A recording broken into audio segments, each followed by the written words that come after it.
से खबर शामिल करते हैं। दौरे जदीद के साथ साथ फैसलाबाद के रेलवे स्टेशन पर पार्किंग स्टैंड में भी जिद्दत आने लगी। कंप्यूटराइज निजाम, ना गाड़ी चोरी होने का खदशा, ना ही कोई परेशानी। पार्किंग इंतजामिया भी शहरियों से पूरे खलूस के साथ बात करते हैं। रेलवे स्टेशन इंतजामिया की जानिब से प्राइवेट कंपनियों को ठेका देकर शहरियों की मुश्किलात को हल किया गया। शहरी भी जदीद पार्किंग स्टैंड बनाने पर रेलवे इंतजामिया के इस इकदाम को सराह रहे हैं। ना ये असी अपना ठेका लिया होया वा जी माशाल्लाह जी, तो शहरियों वास्ते बड़ी अच्छी सहूलत है जी। थां थां कैमरे लगे हुए आ, सेफ आ, हर शहर बाइक आउंदे आ, शहरी अपनी बाइक खड़ी करते आ, खड़ी करने तो बाद कोई लाहौर कोई जिथे भी किते कराची जाते आ, बहुत सेफ्टी इन्हां दी। तकरीबन कोई 15 तो 20 कैमरे लगे आ पूरे साडे स्टेशन के उत्ते जी। फीस भी बिल्कुल मुनासब आ जी, ठीक हो गया जी। 20 रुपये इन्हां को अपने बाइक दे लईदे आ, 30 रुपये असीं लईदे ने, 40 रुपये कार दे, ठीक हो गया जी। अपना माशाल्लाह जी कोई चोरी का नहीं डर हैगा। असीं शहरियों नूं पैगाम देना चाहते हैं, तुसीं आओ इंशाअल्लाह ताला जी, अपनी बाइक खड़ी करो, बिल्कुल सेफ्टी आ, कोई चोरी नहीं, कोई चकारी नहीं ये, ठीक हो गया जी। तुसीं बकाया अपने इत्थे पुछ सकते हैं शहरियों नूं जिहड़े मोटरसाइकिल निकल रहे आ, ठीक हो गया जी, इन्हां नूं पुछ सकते हैं तुसीं असीं किन्नी फीस लै रहे हैं। फीस भी बिल्कुल ही मुनासब आ जी। ये फैसलाबाद रेलवे स्टेशन आ जी।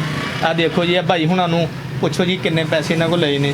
हाँ जी, किन्ने पैसे लए ने तुहाडे कोलों? अस्सलाम वालेकुम सर, साढ़े को 20 रुपये लैंदे। ते तुहाडी बाइक सेफ आ जी? बाइक सेफ आ साडी, ना कोई नुकसान, ना कोई चोरी, ना कोई गल, ना कोई मसला, ना ठीक, मेहरबानी सर, मेहरबानी। कोई रौला नहीं। ठीक।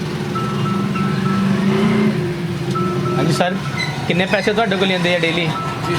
20 रुपये। तुहाडी बाइक नूं कोई परेशानी, कोई मसला? कोई मसला नहीं, सेफ आ तुहाडी ਜਦੋਂ ਤੇ ਕੰਪਿਊਟਰ ਲੱਗੇ? ऐसे ही सर लगाते हैं हमें। ठीक हो गए, मेहरबानी सर। ਇਹ ਸਰ ਸਾਡਾ ਜਿਹੜਾ ਵਾ ਸ਼ਡਿਊਲ ਹੈ ਜੀ, ਸ਼ਡਿਊਲ ਦੇ ਮੁਤਾਬਕ ਅਸੀਂ ਪੈਸੇ ਲਈਦੇ ਸਾਰੇ ਜੀ। ਇਹ ਸਰ ਸਾਡਾ ਠੇਕਾ ਹੈਗਾ ਵਾ ਜੀ ਤਕਰੀਬਨ ਕੋਈ 2 ਕਰੋੜ ਰੁਪਏ ਦੇ ਲੱਗ। ਹਾਂਜੀ, ਸਾਲ ਦਾ ਠੇਕਾ ਸਰ, ਸਾਲ ਦਾ। ਸਰ ਸਾਨੂੰ ਮੁਸ਼ਕਲ ਕੋਈ ਵੀ ਨਹੀਂ ਗੀ, ਕਿਸੇ ਕਿਸਮ ਦੀ ਕੋਈ ਮੁਸ਼ਕਲ ਨਹੀਂ ਸਾਨੂੰ ਹੈਗੀ। ਅਸੀਂ ਬਸ ਬਹੁਤ ਅੱਛੀ ਤਰ੍ਹਾਂ ਆਪਣਾ ਜਿਹੜਾ ਵਾ ਪ੍ਰੋਸੀਜਰ ਚਲਾ ਰਹੇ ਹਾਂ, ਠੀਕ ਹੋ ਗਿਆ ਜੀ, ਬਹੁਤ ਖੂਬਸੂਰਤ ਤਰੀਕੇ ਦੇ ਨਾਲ। ਨਾ ਅਸੀਂ ਸ਼ਹਿਰੀਆਂ ਨੂੰ ਕਦੀ ਪਰੇਸ਼ਾਨੀ ਕੀਤਾ, ਨਾ ਕੋਈ ਓਵਰ ਚਾਰਜਿੰਗ, ਕੋਈ ਇਸ ਤਰ੍ਹਾਂ ਦਾ ਨਹੀਂ। ਕੰਪਿਊਟਰ ਸਿਸਟਮ ਆ ਸਾਡਾ ਜੀ, ਆ ਤੁਸੀਂ ਚੈੱਕ ਕਰ ਸਕਦੇ ਹੋ ਜੀ। ਅਸੀਂ ਆਪਣੇ ਸੇਫਟੀ ਦੇ ਨਾਲ ਸਾਰਾ ਕੰਮ ਜਿਹੜਾ ਉਹ ਕਰੀਦਾ ਜੀ। क्या इधर दोनों ਤੁਸੀਂ ਠੇਕਾ ਲਿਆ ਉਹਦਾ ਕੋਈ ਗੱਡੀ, ਕੋਈ ਬਾਈਕ, ਕੋਈ ਚੋਰੀ ਹੋਈ?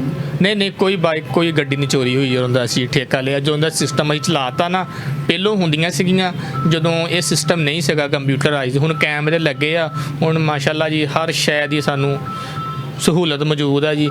ਕੋਈ ਐਸਾ ਸਿਸਟਮ ਨਹੀਂ ਹੋ ਰਿਹਾ ਕੋਈ ਬਾਈਕ ਚੋਰੀ ਹੋਵੇ ਜਾਂ ਕੋਈ ਐਸਾ ਮਾਮਲਾ। ਮੇਰਾ ਨਾਮ ਜੀ ਰਾਣਾ ਤਲਹਾ।